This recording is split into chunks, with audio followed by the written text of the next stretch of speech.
Yes, sir.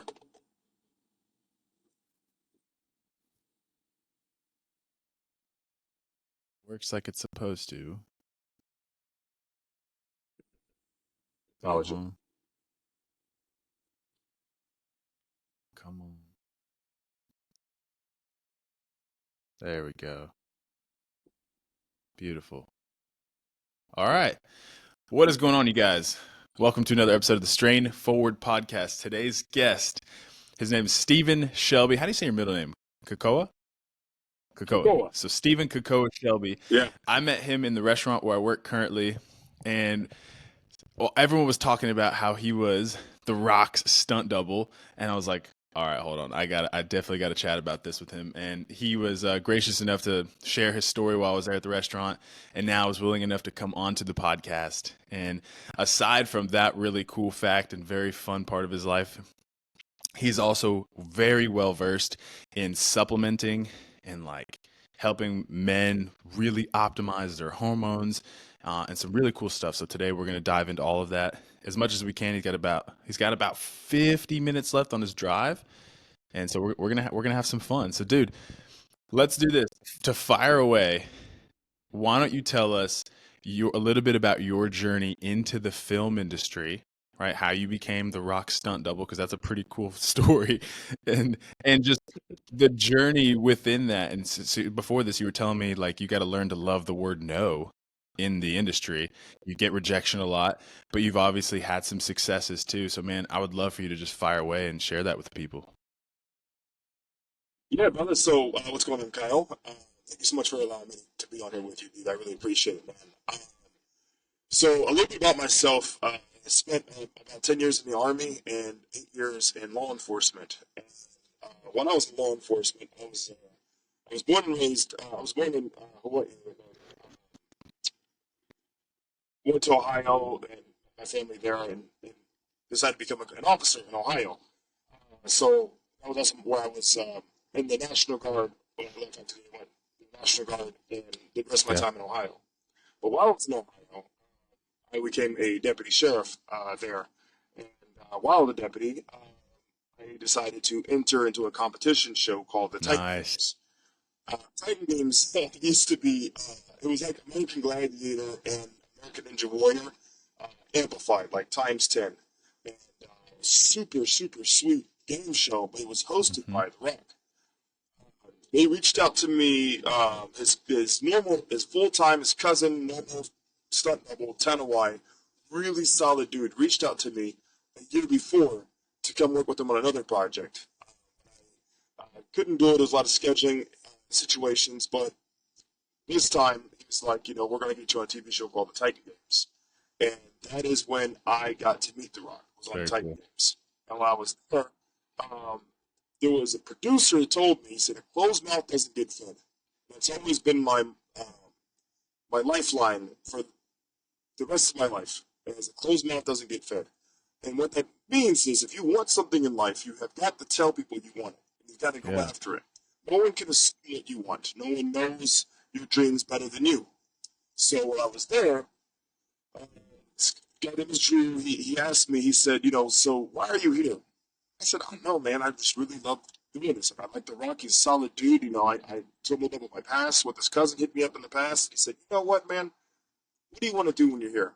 I said, to be honest with you, bro, I said, I would love to be his body double. He said, you know what? I could definitely see that. He's like, I'm gonna try to make that happen. His cousin told me already. He was like, from the past, he said, we're gonna try to bring you on. We're gonna make this happen. So I did the Titan Games with him, and when I left the Titan Games, that's when the Rock DJ told me. He said, "This is not gonna be the last time we work together." I was like, "Sir," and he was like, I understand. I didn't win the Titan Games. He said, "I understand you're upset, but I'm gonna tell you right now, this is not the last time we're gonna work together." I'm like, That's "Damn, so okay, cool, that's man. really weird." Yeah, it was cool, man. It was really cool. So fast forward about 6 months after that, his cousin Tanner White hits me up again, and he's like, "Hey, bro, I would love to bring you out here to do Black Adam." I was like, "Wait, what?" I said, "That's like my favorite DC superhero."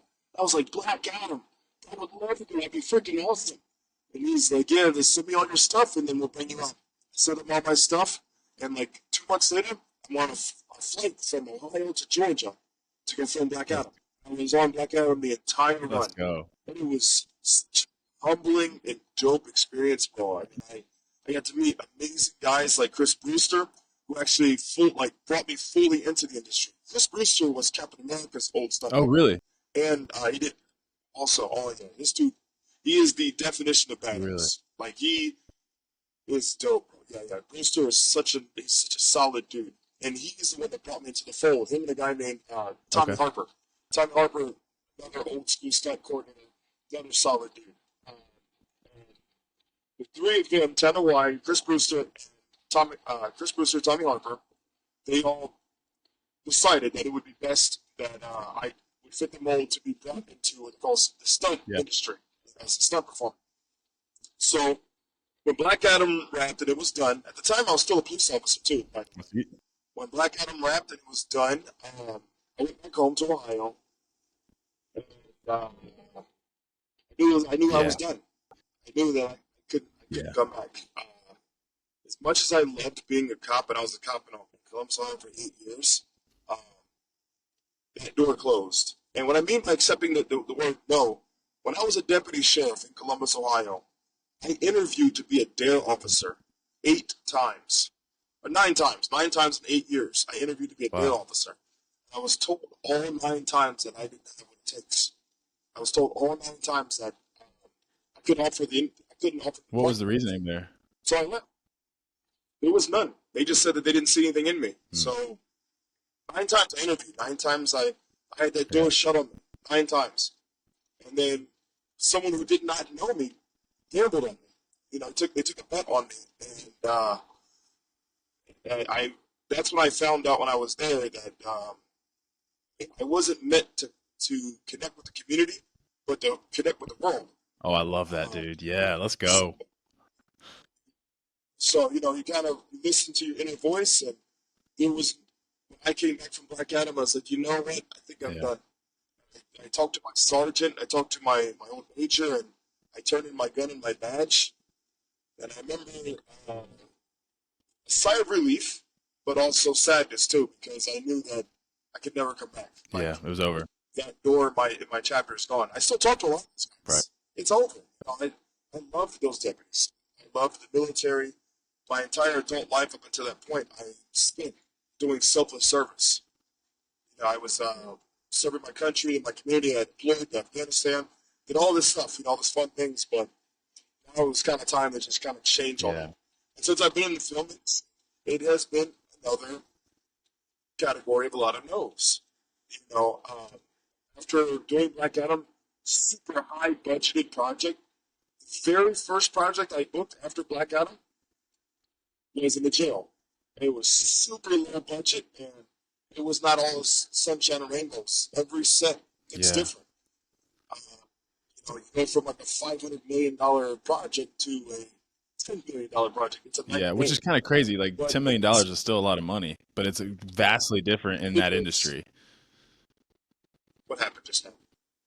It's very, very, All right. very Yeah, different. there you go. It's very different. And sorry, I'm saying my phone timed out for some reason. I You're don't know good. why. It's very different. But you know, $10 million to you and I, that's a lot Yeah. of money. But in the grand scheme of things, we're talking about paying about 100 people on a project, or, you know, 200 people on a project. That money gets eaten up. Yeah. Yeah. Dang. So yeah, it was eye opening, but I still loved it. And, yeah, from there, you know, everything was just you in the film industry. You only get one shot for first impression, Dude. and every shot has to be like a Yeah. job interview. Every person you meet is a job interview, Wow. and it's up to you how they perceive you. You can either be cocky, or you can be humble, come off as humble, or you can come off as someone who's really good at networking, just being very quiet, really good at networking. And for me, I got in the industry kind of on the Mm. later tip. There's a lot of people in the industry that have had 15 to 20 years of martial arts. And there's a lot of people in the industry who have had 15 to 20 years of Yeah. gymnastics. And my perception of the industry was that I had to train like them, I had to be like them, I had to perform like them. And in some aspects, that's true. But and then another guy told me this, Miles Humphries, another solid stunt coordinator, performer, who also doubled around. He said, whatever you're good at, be great Mm. at. And whatever you're great at, be the best at. And for me, what I'm good at is I'm really good at Yeah. technical. I've spent the last 15 to 20 years in combat experience, both foreign and domestic, and being a, being a soldier, being a leader, and also when I was a deputy sheriff, I was a drill instructor at the Yeah. training academy. So I went back to my roots of just straight technical experience, technical learning, technical abilities, and I've kind of just honed in on that. And That's a super cool skill to everything else have kind of too. comes just with business. It is, it is. We call it gun fu. You know, everyone has like their specialty, and mine is more of Yeah. gun fu. It's a way of discharging a firearm and teaching people basic uh, maneuvers with firearms. The last project they just did in New Mexico called Onslaught, I doubled as an actor, a stunt performer, and a tactical Oh, that's advisor. so cool. And the tactical advisor was like my plug-in. Oh, absolutely. I was able to really train our actress how to perform, look professional, look proficient with a firearm, and make it sell for camera. So it was great. It was absolutely Dude, amazing. that's awesome. Yeah, yeah. So on oh, thank you, bro. Yeah, I mean, on every set, that is the biggest thing is talking to people, networking, and coming off as a genuine Yeah. individual. People love that. I remember when I took so no, I No, I'm was sorry. gonna say to your point. I remember when I took so I've taken a few acting classes, and the very Yeah, first acting class I went to, my teacher absolutely throttled me. Yeah, really. in the best way possible. It was Yeah. she helped me understand your point about perception is reality in that industry. You want to make a great impression, and I had this habit, and maybe I still do. Like when someone's talking to me and I'm very interested, sometimes I'll put my head up like this, and I'm listening, and she called me out on it. She's like, "You look like a cocky prick." She's like, if you go on set and you're doing that when the director's talking to you, like you're not going anywhere. And I was like, well, I'm super Wow. intrigued though. I'm trying to. She's like, I know you are, but you're gonna have to be aware of like how you look when you're doing that because your perception is not that. And I was like, oh wow, like that's crazy.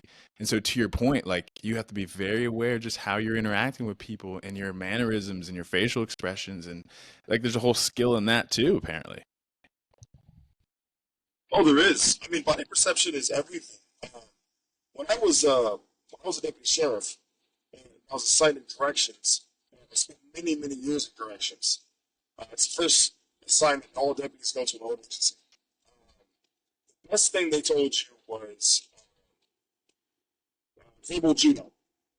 The verbal judo is your body language and your ability to articulate the situation. So, as like I do a lot of it also in the film industry. When a director is talking to me, when my step coordinator is talking to me, um, the ability to perceive body language as not so aggressive. Crossing your arms can look like you're aggressive, but a lot of things that you see a lot of officers do is on the interview stance. The interview stance, putting your hands kind of on your waist, and just kind of really sounding genuinely intrigued in what you're saying Yeah. and trying to be trying to be understanding and reiterate what they say when they say it so that they know you're fully engaged in the Yeah. conversation. Yeah.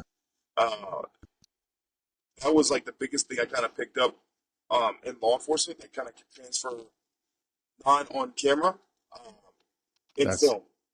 Is that ability to communicate yeah. with them. Now, Because, well, go ahead. I was gonna ask you, did you have to take any acting classes for this? I mean, I remember you told me you had to take some stunt coordination classes, but did you also have to take some acting classes as Yes. well, just to learn how to be on camera, I guess?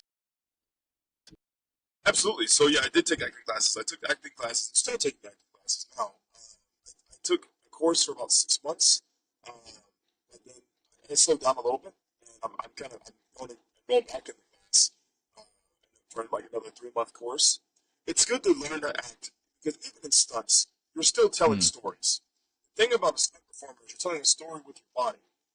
biggest thing I'll say is like when I doubled the Rock on the Christmas movie Red One, just came out. When The Rock acts, he's genuinely concerned, or in certain scenes, in a lot of scenes, he has to look prideful and in control.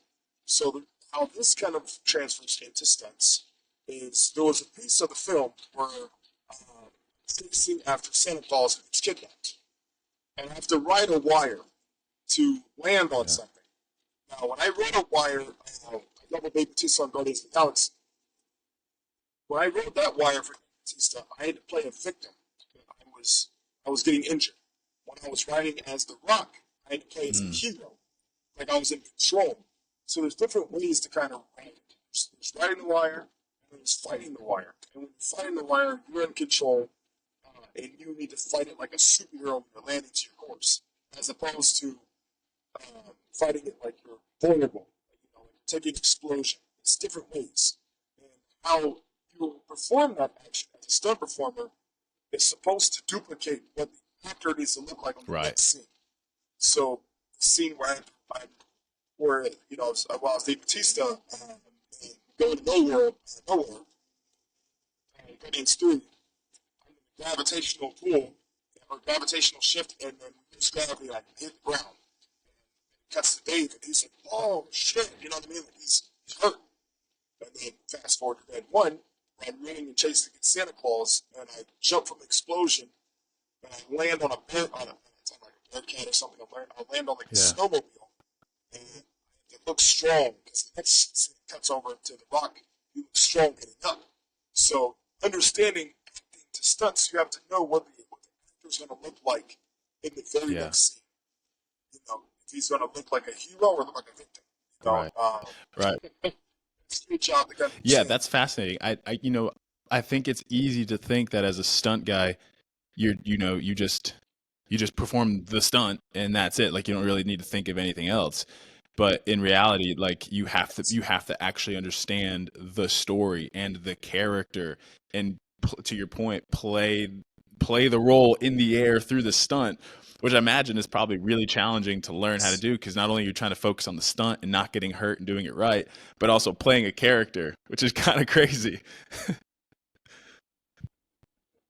You're absolutely right. You're absolutely right. And like that's the biggest challenge to stunt performer.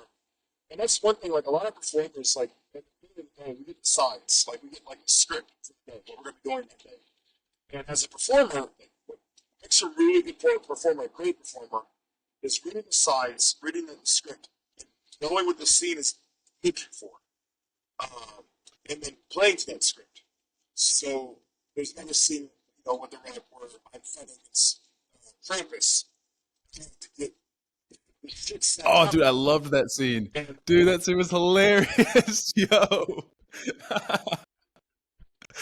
That was crazy. man, I can't tell you how many times I hit the ground, man. Dude. Um, oh my god. So the coordinator's name was Greg Minter. Another man, another solid ass dude. In Guardians of the Galaxy, he played Crossbone. He was also one of the Bucky doubles. Like, Nah. Greg Minter is solid as shit. Um, when they kept pulling me, I read the script, but I didn't see the video of knowing like where the rock Yeah. turns. That's the other thing too. As a performer, you have to mimic their Mhm. moves. So when I would hit the ground, you have to roll to the left and roll to the right. And as a performer, you have to know that. So when I would hit the ground, I would roll to the right. I'm like, oh shit, the camera's right there, but and as a performer too, they don't have to see Mhm. your face. So they're trying to. So then like, Greg would tell me, I need you to roll to the left. Like you're pretty and all, but you're not worth $20 Yeah. million. Yeah. So that's another thing to kind of take into consideration when you're Yeah. doubling someone. And it's that is like a really big trick is kind of knowing what the scene is going on, what's happening in the scene, so that you can perform the best and look the best. Also, Dude. honestly make your actor look. Yeah. No, that's It's a whole art to it. yeah. And okay, so are you still taking But Go ahead. No, go ahead. Finish your thought. what? No, I was gonna say, are you no, still no. taking courses for it right now? Are you still in like the stunt courses and still doing all that as well? So yeah, that's what I was gonna say. So the thing about like stunt performers and stunt courses, every performer trains Mm. differently. So what I found out after like year 3 of being in the industry, you can't put a square in a round peg hole. And I say this by train to your demographic, Mm. train to what you'll be used for. So right now I'm 240 pounds, but when I was 260 pounds, like I was training flips. I was like, I gotta learn flips, I gotta learn flips. So I was literally going to the gymnastics gym, training flips, learning how to do a back tip, and quite a few back tips very successfully.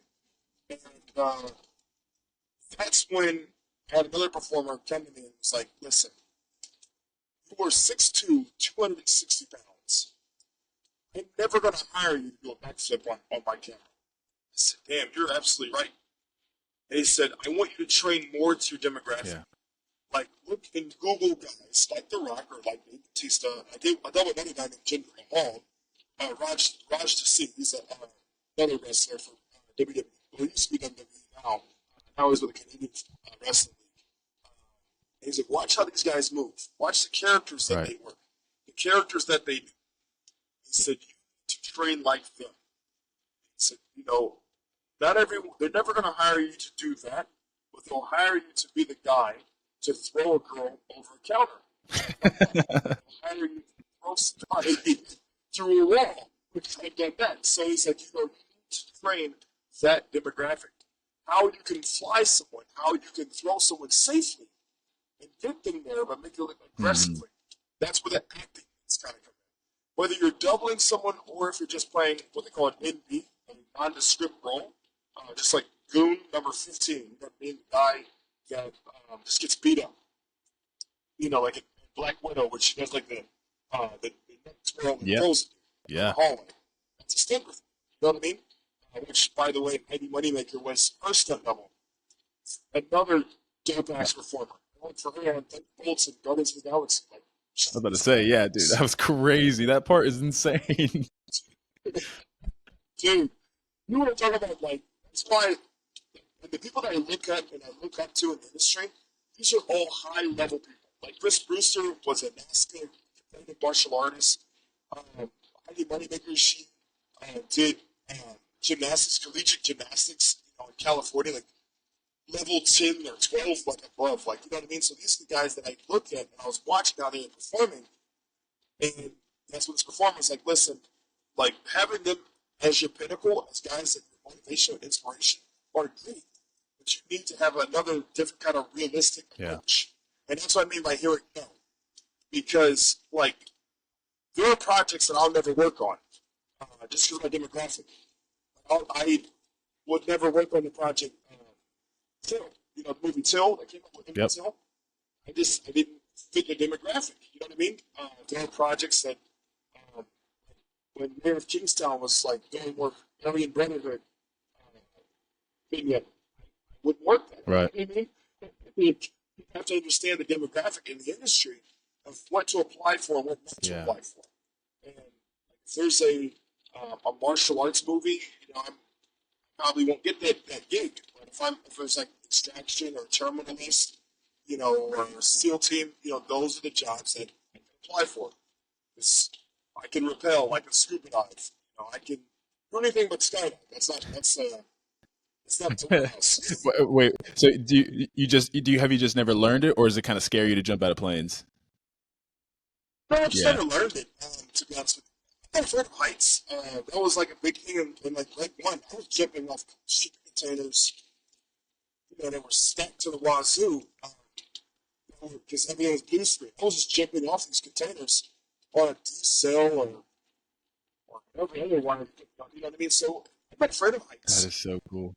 I just haven't had the time to honestly just learn skydiving. I might do it this summer and just kind of see what Dude, it is. yeah. But that's another like thing too in the industry, in the film industry specifically, is what I mean, like whatever you're gonna be great at, whatever you're gonna be best at.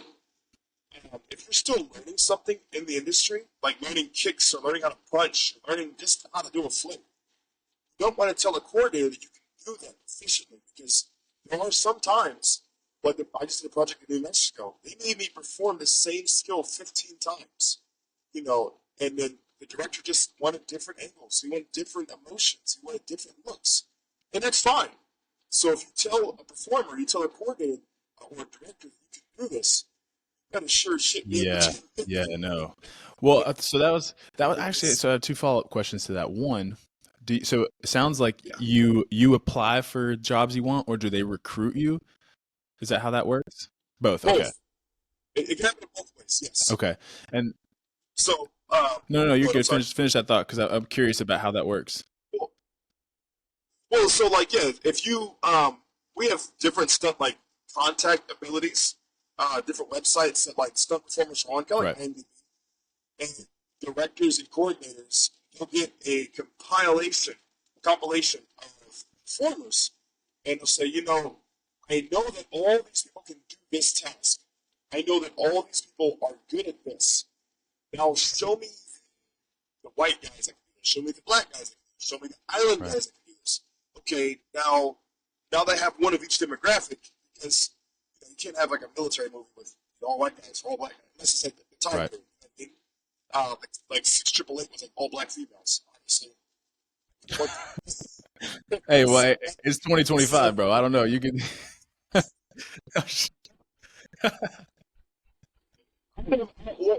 it took place like in like in World War II, so I had stuck out like a sore thumb. That'd be crazy. So, so yeah, like performers and coordinators, they'll recruit you. That's what like Heidi Moneymaker, like she recruited me to do a gig, on Thunderbolts because she knew my military background. But then another coordinator named Trey Robinson, another dope ass dude, doubled Vin Diesel. Uh, he called me double Dave Batista. He knew I did it before the Wow. past. So you never know when the calls are going to come. You never know what's going to call you and when it's going to call you. Sometimes it rains, it pours. Yeah. And there's a secret in the industry that they say if you ever want to work, if you're not working, book a vacation. Hmm. Book a very nice vacation, and I guarantee you'll get called. It's happened to me 4 times. Really? Like, yes, book a vacation and you'll get a That's call. that's interesting. That's like one of those old like And that is, superstitions. dude, it never fails. It never Wow. fails. I did an Apple commercial, and my family and I booked a really nice vacation to Florida for the whole week of like the first week of July and end of June. And while I was there in Florida with the family, I got a call. Well, before I left, the day before I left vacation, we're going to be there from like June, let's say 25th to like July Yeah. 6th. And I was like, okay. So I got a phone call right before we were going to leave that night. This coordinator called me and said, hey man, I need you for a day on a project. They really can make it done. I was like, really? Like, absolutely. I need you to come out here. I got to remake this scene. Just come up here July 3rd and just do it for one day. I'm like, all right, say less. Told the family, I said, hey, I got to fly back up. We're heading down here and we're leaving in the morning time. Let me just pack my stuff back. And while I'm down there, I'll just fly back and then I'll come back. It's like July 3rd. We'll be able to spend the 4th of July with each other. Great. Everyone said, all right, that's fine. Don't worry about it. So before we left that night, I put all my bags in the car, and we're enjoying the vacation. We're down there. We're living life. And then the day comes, I have to fly back to Georgia to work. So I'm like, okay, say less. It's going to be great. So I fly back to Georgia. While I'm on set in Georgia, I did an audition for a project about a month prior. While I'm there in Georgia, this project calls me. It's Apple. They want to send me down to, they want me to do a commercial for them. Yeah. They want me to do a commercial for them. They booked me this commercial. They called me and say, hey, you've been booked. Good news, got the job. Bad news, you leave tonight. I'm like, leave tonight? Yo. Like my family's in Florida. They're like, yeah, we leave tonight. I'm like, well, I'm on set right now. What time do I leave? So the latest flight is at 7 p.m. I was like, 7 p.m.? Okay, like, where am I going? They said, Argentina. I said, wait a second. What did you say? They said, you leave for Argentina tonight at 6. So my family's in Florida. He said, hey, you want the job or not? was like, oh my God, you can't say no to Yeah. work. You can't Yeah. say no. So I called the family and I'm like, "Hey, I got some good news, I got some bad news." Oh, there you go. I'm like, no, no, no, it's good, it's good. All right, so the good news is we're about to make a lot of money. The bad news says I'm not going to Argentina tonight. They're like, are you kidding me? I was like, I'm so sorry, I'm so sorry, I'm so Yeah. sorry. Um, they're like, okay, for how long? Like, it's a commercial. Usually it's a day, it's 2 days. I'm like, they need me for 4 weeks. And he's like, are you kidding me? 4 weeks to Argentina. So I left. Dang. While I was on set, I performed my rec, and then I had a buddy of mine pick me up at the studio, and I flew out to Argentina that night. Uh, Dang. yeah, so that's I said, I want to work, just book a vacation. Wow. Just book a vacation. I guarantee you'll get called for something. That's crazy. So But so you're talking about the platforms. I'm sorry, go ahead. no, I was well, my follow-up question to that was actually going to be how hard has it been balancing this with family? Because with all the travel, I mean, obviously the money, making good money is great, but has it been challenging balancing that with Yes. family life? Because I know that that's important to you. Yeah, yeah. So family is always very much Yeah. important. Family is the most important thing. And if you don't have if you don't have a happy home, then there's nothing to go. There's no reason to be Yeah. doing this. You know what I mean? Um, that is the biggest thing. And we're very big into faith. So faith is like number one, and then number two is family. And I always feel like God doesn't present opportunities for you not to take Mm. them. Every opportunity, every connection for you and I to even talk and communicate, we met for a reason. We don't know what it's for right now. I don't know if it's for a reason or just for a season. You Right. know what I mean? But I think it's for a reason. Um, there, everyone crosses paths for a reason. And saying that, uh, it's been a Yeah. challenge, yes, but it's also an understanding challenge. The thing is, like what I did for a living prior, from the military to law enforcement, the dangers do not compare to what I do for film. My family, my mom, wife, like they all trust and believe. They are way more supportive about what I do with this than what I used Yeah. to do. Doing a traffic stop at 2 o'clock in the morning on a freeway, or being in the jail and responding with 5 deputies in a cell full of 35 inmates, and all of them are in there for crazy violent crimes, or being in the military, taking small arms fire from an unknown area that's surrounded by kids around the community. The dangers of that life to what we're doing, to what I do now, it's peanuts. And my family has been unwaverably support, unwaverable. I'm trying to find that word. No, They've yeah, I know had what you mean. yeah, you know what I mean? Oh my God, they've had Yeah, a uncanny amount of support for me. I'm sorry, man. no, yeah. I mean, I can imagine that they're. I mean, not only are you making better money, because as a cop, like being a cop is such a thankless job, and it actually breaks my heart for cops Yes. because like they're doing they're doing such a hard job, and I don't say that They lightly, are. and they don't get paid jack crap, dude. It's insane. Being a deputy taught me a lot. It taught me a lot about people's struggles. I was a CIT instructor, crisis, not instructor, uh, uh, CIT certified deputy, which is crisis intervention Yeah, training.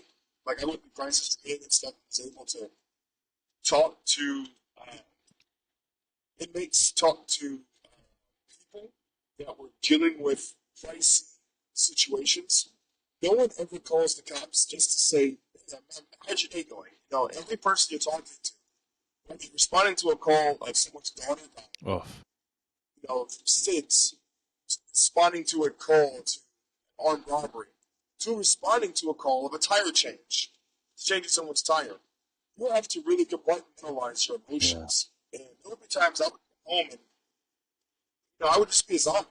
To be transparent with you, I was especially on third shift. Like that's such a hard shift to begin with outside yeah, stressors, and that's kind of like really catapulted us to open the clinic, to kind of like touch a little bit on that because when I was in the military, when I was in law enforcement, like I did develop PTSD pretty bad, to be honest. So that was actually what I was gonna ask you that because I've heard that cops largely have the largest demographic people struggling with PTSD than really any other branch. I just learned that recently. Like there's a lot of cops struggling with PTSD from the job.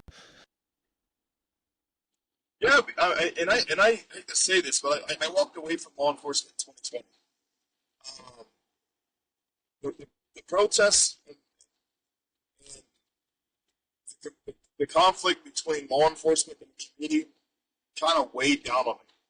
A lot of it had to do with it was a challenging aspect. And I'm not trying to sound political, but you have some politicians. It doesn't matter if you're left or right. It's some politicians that just wanted to maintain their house. They wanted to maintain their Yeah. election. And then you had law enforcement officers that were being used as pawns to either secure their election or to make them look bad. Hmm. We make them look good and make them look bad. It doesn't matter what side of the aisle that you're on. It doesn't matter if you're blue or red. It doesn't matter. What matters is every person puts on that uniform, that badge, and they swear to uphold the Constitution against everyone foreign and domestic. And it doesn't matter what politician or what political affiliation you hold in that party. But I personally was developing a very extreme case of PTSD and depression because I was having a lot of flashbacks to Mm. Afghanistan. Going through different villages and having kids that were talk to you and run up to you and grab you, and a lot of it was the same that was happening as a Yeah. cop. And I never wanted to look at our citizens. I never wanted to look at my brothers and sisters the same way I looked at Yeah. Afghans. It's not to Afghans. It's not to feel they were war-torn country. But I never wanted to have that same perception, the same Right. feeling. When you have that irking nerve or that sudden drop of your heart, like that, you can empathize with people's pain and confusion on all standpoints. That it really can cause a chemical imbalance and a shift in your body.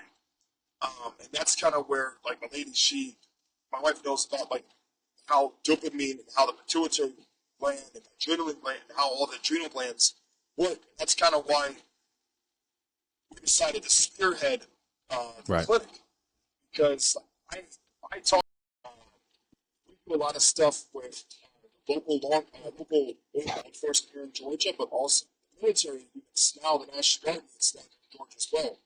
The reason why I specifically look into National Guard units is because a National Guard soldier is they are a soldier first and they're a civilian. So in the military, when I was active duty, that's all you did full time. And law enforcement or in National Guard, you have to have that ability to shut it Yeah. off. And if you can't shut it off, then you have other issues. Right? I mean, there's other secondary issues that are starting to kind of drive on. And that's kind of why we decided to open up the clinic and really focus on that. It's not just with law enforcement military. There are a lot of women that have PTSD. There are a lot of Oh yeah. everyday women that have PTSD. From traumatic relationships to things that happen to them in their childhood that they don't understand. Yeah. There's a lot of things that when I was a cop, I really tried to focus on the mentorship of Mm. kids. I would volunteer a lot of my own personal hours at local high schools because a lot of those kids did not have father figures. Teach them how to tie a tie, or teach them how to do job applications, or teach them how to even do a Yeah. resume. I would work very closely with charter schools up in Ohio as a cop, teaching young men how to tie Mm. a tie and how to form an application. A lot of them didn't know their social security number, at the age of Wow. 17. I didn't have my dad growing up. My dad and I, we didn't really get close until after I had my son. Before, but that was, the whole Yeah. issues. No. But these guys, they just need a father figure. And it all starts at home when it comes down to mental health. Mental health is the beginning point at home for how a kid's going to grow up and development. But fast forward all that, that's a whole that's a whole other Yeah. category. But fast forward into that. That's kind of why we ended up opening up our Yeah. bonus plan. Because psychologically, when No, no, no. I'm glad you're segueing into this. I want to hear about it. yeah, because psychologically, a lot of people don't know how to express their emotions. Whether they express their emotions of depression through eating, while they do it through other abusive methods and Hmm. drugs, they're trying to chase that Yeah. dopamine factor. The missing is it's a hormonal Mm. imbalance, and that's why, like for me, I'm a very strong believer of it. Everyone hears about Ozempic of that medication. I'm a very supporter of semaglutide, tricepatide. Because semaglutide has been proven to show not just appetite suppression of the A1C, but also stopping people from blocking the receptors from receiving the same dopamine factor they get from drugs and Interesting. drinking. So a lot of there's like we're working with a clinic. Trying to think if working with I'm trying to violate HIPAA when I say Yeah, this. yeah, don't. We're Yeah. we're working with individuals that are struggling from Yeah. opioids. At a location in Atlanta, Georgia, and what we're discovering with a lot of these clients is a couple things. They don't understand the recovery aspect after getting off of the Yeah. drug. They don't. No one talks to them about it. This is how you eat. This is nutrition. This is nutritional balance, but also how to replace that dopamine. Mm. And a lot of it, it's the pituitary gland.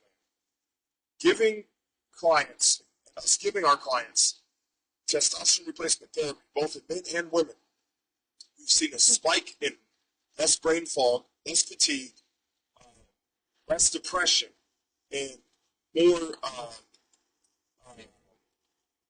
better cognitive thinking, but also more production in their productive Yeah. days every day. So I'm also driving, so I'm sure I'm not missing my section. That's why I'm You're stumbling. So good, man. You're good. No worries. I don't want you to miss your turn. Please don't miss your turn. just like my GPS is something weird, changed it to one less than a mile. So I was like, There where you am I go. at? But noticing that, especially with testosterone-based therapy, but with all those also semaglutide, because when you lose one habit, you pick up Yep. another, and it's not a bad thing. It's just some people's brains are just wired that way. And a lot of people, when they have gotten away from the drugs and opioids, they pick up food as a means to fix their old habit. And that's why we use then semaglutide, because the semaglutide really blocks that receptor of that or that need to eat. Like it really regulates your blood sugar, regulates your body to have that a constant need, a constant Yeah. function of wanting to eat. It's a phenomenal medication. It's not addictive. It's not addictive at all. Like that's the beauty about semaglutide is you can take it without being addicted to it. Yeah. And then we'll talk to clients that once they do start losing the weight, then introduce something to them like a growth hormone to help them start packing back on muscle tissue. And then they start feeling and looking like their old self again. And then we then talk to them about testosterone replacement therapy, and that will help them with the dopamine and kind of resetting their hormonal levels. And unfortunately the TRT is synthetic, but we do have non-synthetic like HCG or clomid that will help clients kind of regain their own natural Yeah. testosterone cycle. We've seen great results on all of that, especially from people that have been struggling, especially veterans struggling from PTSD. Um, as a veteran, myself, when I was going to the VA a lot, and it's not really a knock on the VA, but kind of a knock on the VA, that they push a lot of medication that has a lot of secondary Yeah. issues that they don't really talk Yeah. about. One of those secondary issues of antidepressants is erectile Mm. dysfunction. They don't talk to you about that. You know what I mean? And they're just like, erectile dysfunction is like, well, no, I'm not sad here. No, I'm sad Yeah. here. You know? Yeah. Like, no, I can't perform. Like, it's a whole new level of Yeah. sad. So that's like another big thing. Like we try to focus on as well with doing the hormonal replacement therapy. Is look, Let's get away from all these prescription medications. Let's take a holistic approach of medication, um, because there are things that people can get now, like peptides and GLPs and testosterone, that can really solve a lot of their problems. And we're seeing a huge decline in testosterone in today's modern men, not because we're all crazy. Well, it's a lot of this because the chemicals in our food. There's a lot of chemicals that have been placed in our food, a lot more soy-based food in our everyday meals for men, um, and for women that are just throwing us off. Oh, Yeah. yeah. Yeah, Oh, I know I'm sorry. here. It's just throwing us Yeah. off, and that is like a big thing. I tell a lot of people, like while they're training, or even while they're trying to get their life back on track. I'm like, listen, the first thing you need to do before you start training, before you start trying to get your life back on track, trying to eat good food, healthy food, get a blood test done, get your blood levels checked. That's the first thing to do before you embark on any journey of just getting yourself into a better place. The reason why I Mhm. say get your blood levels checked, because you have to know what's going on, under the engine, under the hood of the car.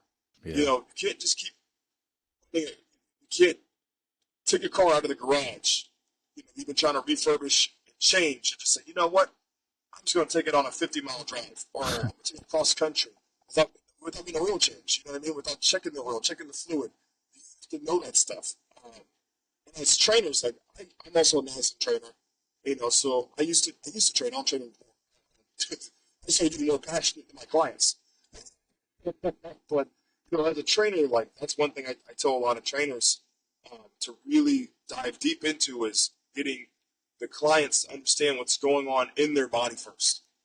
Because once you get your blood levels checked, then you as a trainer, Mm. you again, right there. Hold on. You're a little frozen right now. Oh, there you are. Now you're back. Sorry. Now you're back. You're good. Okay, cool.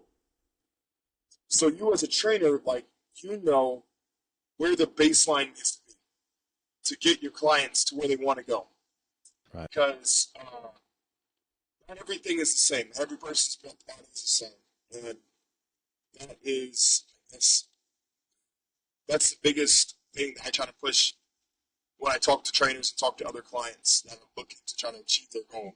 Yeah. Like the hormonal wellness, the holistic approach is not the band-aid to the bigger problem. You still have to train. You're still going to meet your trainer. You're still going to work out. You're still going to put in the work. And if you don't put in the work, it's all for nothing. Yep. Yep. Now, do Sorry, you I'm have? I'm I'm in. I'm in like really. Go ahead.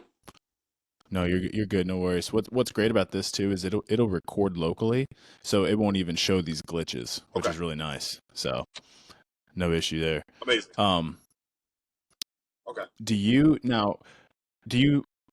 have certain qualifications that would meet like putting someone on this regime? Like, hey, let's get your blood panel done. Let's see what's going on. And if you meet X, Y, and Z, then this is the protocol. Or is that like the standard go to? You just let the blood work kind of figure out where you need to go.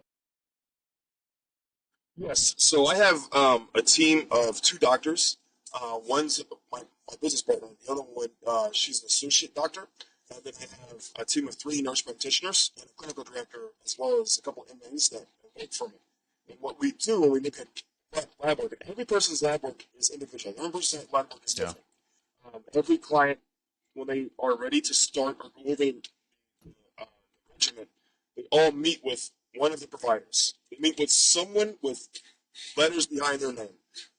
I am the doorway to help everyday people, or actors, or whatever, to help everyday people feel and look Yeah. better. That's all I am. I I have gone through interviews with probably 15 different doctors that I interviewed before before opening up my business. My doorway open. 15 different Wow. providers, because I am not money hungry. That is the furthest thing from me is being money hungry. You know my background in law enforcement, military, and what I do for film. Yeah. The last thing that I care about is trying to squeeze a dollar out of 50 Right. cents. I'm not trying to do. You know what I mean? Like there are too many clinics that are out there that even I went to that want to stack you on everything when you first walk in. I am so Yeah. against that because you don't know which one's working, which one's hurting. You don't know which one. And then you have a lot of clinics that get a lot of their shit from China. I'm just going to call a spade a spade. You know what I mean? A lot of them try to go the cheap route to try to push and open up profit Yeah. margins. It's disgusting. It is. And the more and more you learn about the medical field, and my wife has many years in the medical field as a medical professional, um, she saw it. You know, when you see big pharma will crack down on smaller compound pharmacies just because they're giving people a healthier, holistic approach. You know, if you can give somebody a peptide called BPC 157 and stack it Yep. with TB4, which is or 500, you know, the Wolverine stack, that doesn't just put a band-aid on the problem.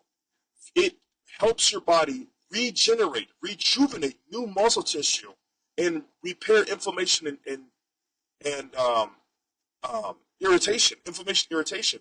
Or you can just keep giving somebody Aleve, ibuprofen, and Advil, and they'll just keep popping in those pills, Tylenol, and it's a temporary bandage that will help them for 12 hours, and then they're good. They pop another one, and it's so harmful for your kidneys and your liver. Yeah. Yeah. BPC 150 comes from stomach fiber. Hmm. It's derived from stomach, and it's reconstituted, obviously, through a lab, whatever science you do, to make sure your body breaks it down naturally. There is no secondary weird chemical imbalances that are pressed into whatever the hell is in ibuprofen that's so harmful. Like Yeah. I had clients that were on BPC 7 for 3 months, 2 months, that were repairing from an ankle injury where the doctor said, "Oh yeah, you're going to need ankle surgery. That will take you about 6 months out of the game, and then we'll give you, you know, these Percocets that will then take it for about a month, and you should be good." It's I had crazy. a lady, she took BPC 157, bro, for 2 months, 3 months. I have a video testimony of her saying this. We covered, no issues, none, no issues. That's why I swear by peptides because it's like the best kept secret. Uh oh, There you I'm go. reconnected. You hear me? Okay, there we Yeah. go. Yeah. Yeah. And yeah, sorry about that. And the biggest thing is with those peptides, like that Wolverine stack, for people that are trainers like yourself, or you know, people that are trying to get into fitness and wellness, after the first week, you're sore as hell, and you're like, you know what? I don't see any results. Fucking, I'm done. And Hmm. that's a bad approach. That's why we try to work hand in hand with trainers because one, give them that healing peptide, but two, also give them like a growth hormone peptide to help them start seeing results. And then with them seeing the results from our stuff and your regimen, they're like, this is a no freaking Yeah. brainer. Like I am seeing results in 3 months, 6 months. Like I look hella good. You know what I mean? There's a difference between being in shape and being fit. It's two different things. And if you're a trainer trying to get someone in shape and not just trying to get them fit, like if you're going to get them in shape, give them all the Hmm. tools. Because I guarantee you, the client will tell everyone about you. That one client will tell them everything about what you did for them.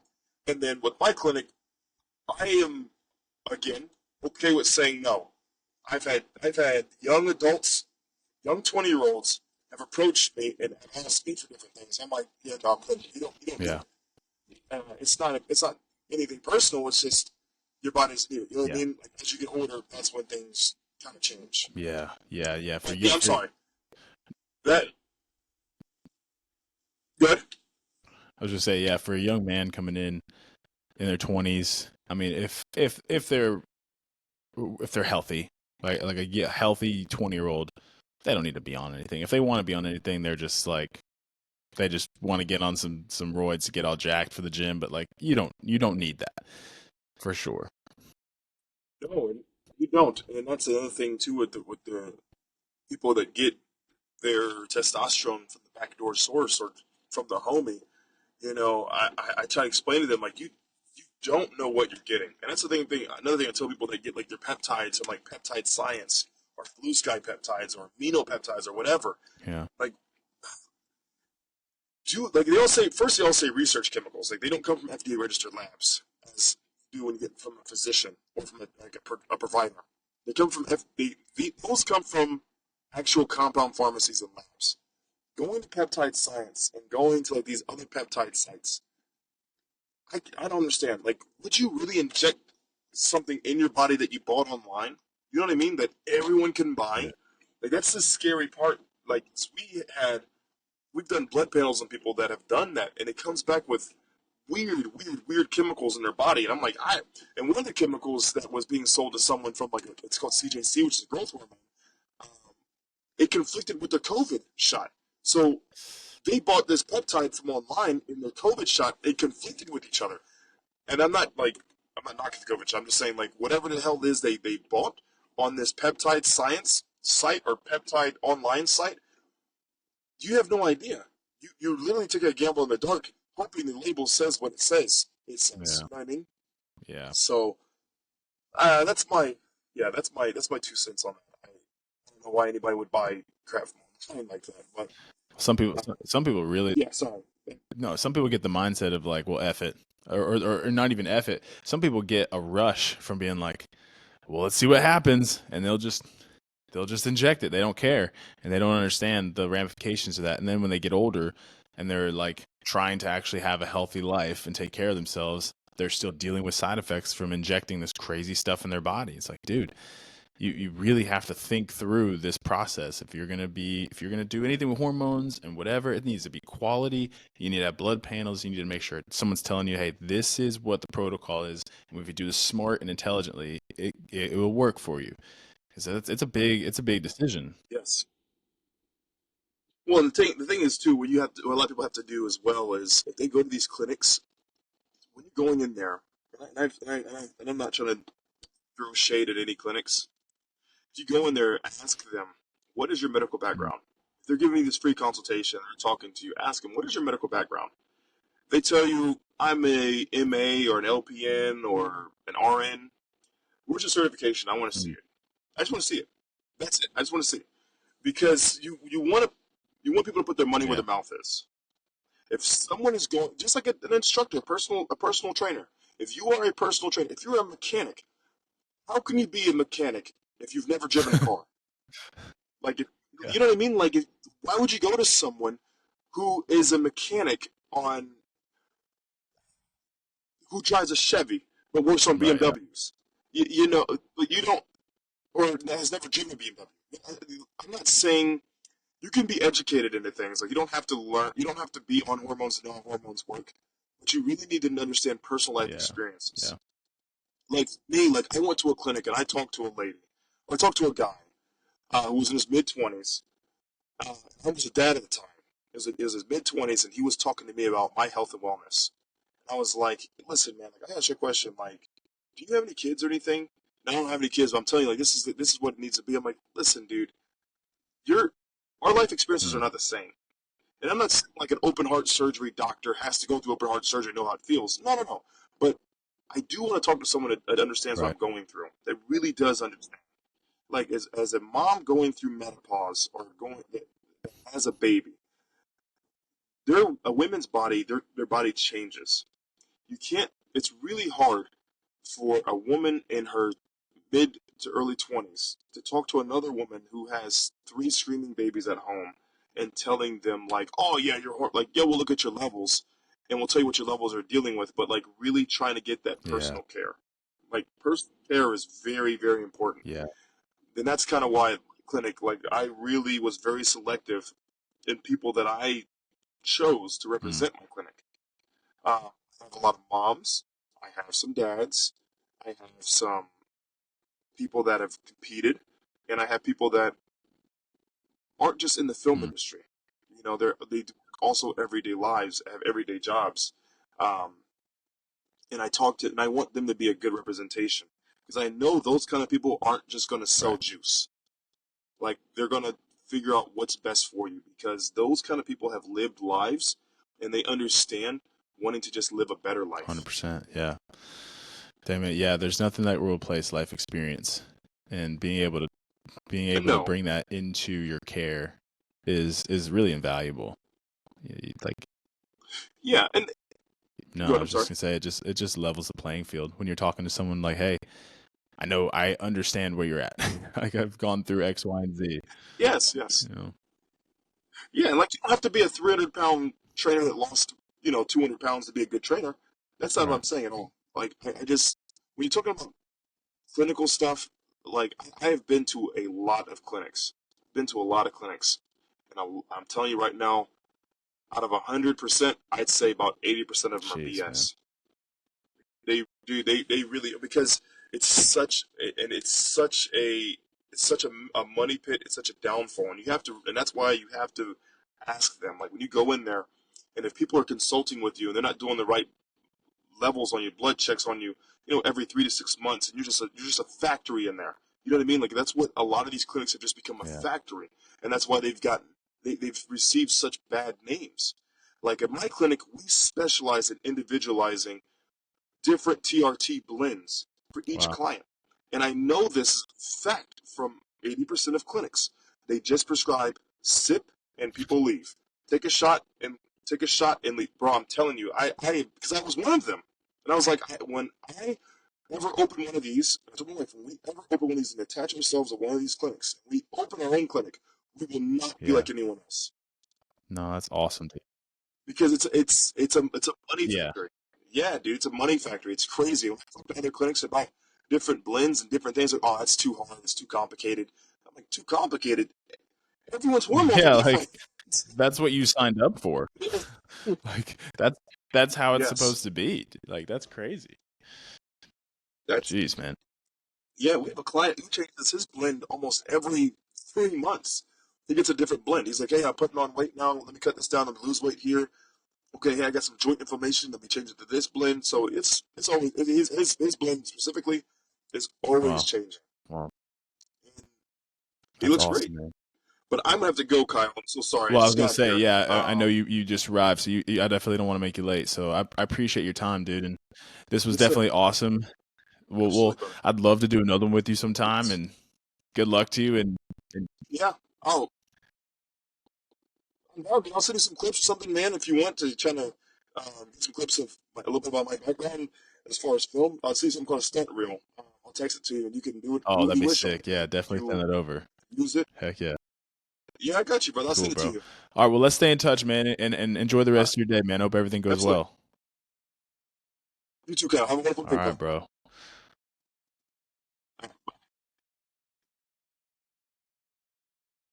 Here we go.